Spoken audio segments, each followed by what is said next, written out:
बोल सांची दरबार की जय।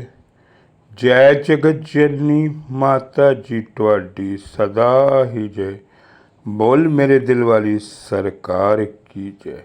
सिया राम सिया राम सिया राम।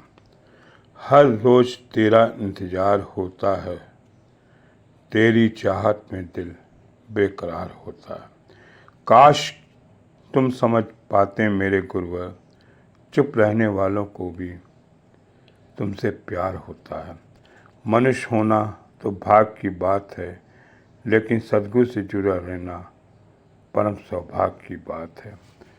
कहते हैं कि हजूर से जुड़ना बड़ा ही सौभाग्य है और हर आदमी हजूर से जुड़ नहीं सकता। गुरु और समुद्र दोनों ही गहरे हैं, पर दोनों की गहराई में एक फ़र्क है। समुद्र की गहराई में इंसान डूब जाता है और गुरु की गहराई में इंसान तर जाता है। आइए साथ संगत जी, एक सुंदर सी साखी आपके सामने है, किस तरह से मेरे हजूर ने चमत्कार किया। यह बात सन 1962 की है। उस समय मैं अहमदाबाद में स्वदेशी मिल में टेक्सटाइल इंजीनियर के पद पर काम कर रहा था। उस मिल के मालिक के घर में कुछ समस्या थी, जिसके कारण बहुत परेशान रहते थे। उन्होंने अपने 2-3 मैनेजर को अपनी समस्या बताई, पर काफ़ी सोच समझने के बाद उनका कोई काम नहीं हो पाया। उनमें से एक मैनेजर ने कहा, मेरे नीचे काम करने वाले गिरधारी लाल किसी गुरु जी को मानते हैं और कई बार उनके करिश्मों की बात करते हैं, शायद वो आपकी कुछ मदद कर सकें। तब मिल मालिक ने मुझे बुलाया और अपने पास बिठाकर बोले, जो मैं बात आपके सामने रख रहा हूँ वह मेरा निजी मामला है, आप अपने तक रखिए। मैंने उन्हें विश्वास दिलाया, वो चिंता न करें। इसके बाद मुझे अपनी समस्या के बारे में बताए। पूछा, आप मेरी कैसे सहायता कर सकते हैं। उनकी समस्या सुनने के बाद मैंने उनसे कहा, आपकी समस्या का हल तो अपने गुरुदेव की कृपा से ही मैं बता सकता हूँ, लेकिन मैं चाहता हूँ कि मेरे गुरु भाई मोहन सिंह ढिल्लो, जो इस समय मेरे से बड़े हैं, वो कैलिको मिल में काम करते हैं, मैं आपकी उसका हल बताए तो अच्छा होगा। मिल मालिक ने मुझसे कहा, आप यहाँ से फ़ोन करके बात कर लीजिए।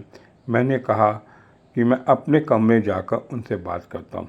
मैंने अपने कमरे जाकर मोहन जी को टेलीफोन पर मिल मालिक की समस्या बताई, तो उन्होंने कहा, इसके हल के बारे में मैं फ़ोन पर नहीं बता सकता, तुम उनको साथ में लेकर शाम को मेरे घर आना।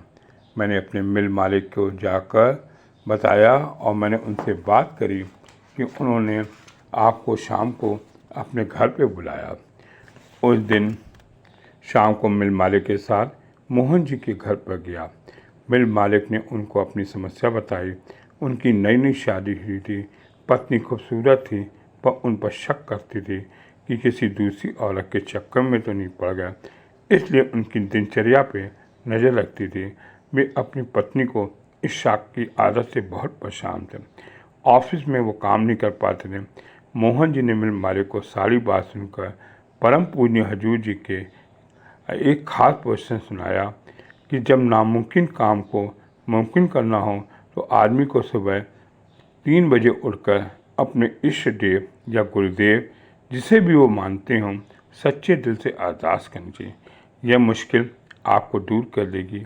मिल मालिक अपनी बात पर संतुष्ट हो गए और उनका धन्यवाद करते हुए कहे अनुसार करने लगे। अगले दिन मेरे मालिक ने मुझे बुलाया, कहा, मुझे मोहन सिंह के पास आज ही चलना है, उनका धन्यवाद देना है। मैं उनको मोहन जी के पास ले गया। मिल मालिक ने धन्यवाद दिया, बताया कल रात को वे उनके कहने अनुसार घड़ी में 3 बजे का अलार्म लगाकर, ताकि 3 बजे उठकर अपने इष्ट देव को प्रार्थना करें। सुबह जल्दी उठने की आदत न थी। 3 बजे अलार्म लगाकर उसे बंद करके दोबारा सो गए। उठ नहीं पाए। जब नींद खुली सुबह के 6 बजे थे, उन्हें बहुत दुख हुआ और अपने इष्ट देव से माफ़ी मांगी। अगले दिन उन्होंने उठने का एक निश्चय बनाया। वो आश्चर्य का ठिकाना रहा। उनकी पत्नी ने सुबह ही उठते उनसे माफ़ी मांगी और रोने लगी। उनसे अपनी गलतियों का एहसास किया और वादा किया कि अब न शक करेंगे। उनकी पत्नी ने बताया, रात को सपने में हमारे इष्ट देव ने मुझे बताया कि आपके पति बिल्कुल साफ दिल के और चरित इंसान हैं, आप उन पर बेकार का शक करती हो। यह बात सुनकर मोहन जी और मेरी आंखों में यह सोच कर नम हो गई, हजूर जी ने अपने बच्चों को मान कैसे पढ़ा। ऐसे गुरु को शत शत प्रणाम।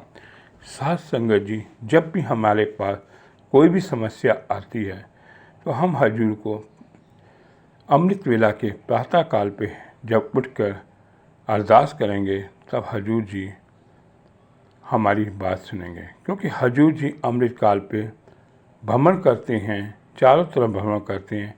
वो देखते हैं किस संगत ने मुझे पुकारा है और मेरे किस संगत की घर जाना है, किस संगत को सपने में आकर आशीर्वाद देना है और किस संगत की कौन सी मुसीबत है उसे दूर करना है। ऐसे मेरे हजूर बाबा दिलीप सिंह बेदी महाराज को शत शत प्रणाम। बोल सांची दरबार की जय। जय जगत जननी माता जी ट्वाडी सदा ही जय। बोल मेरे दिल वाली सरकार की जय। सिया राम सिया राम।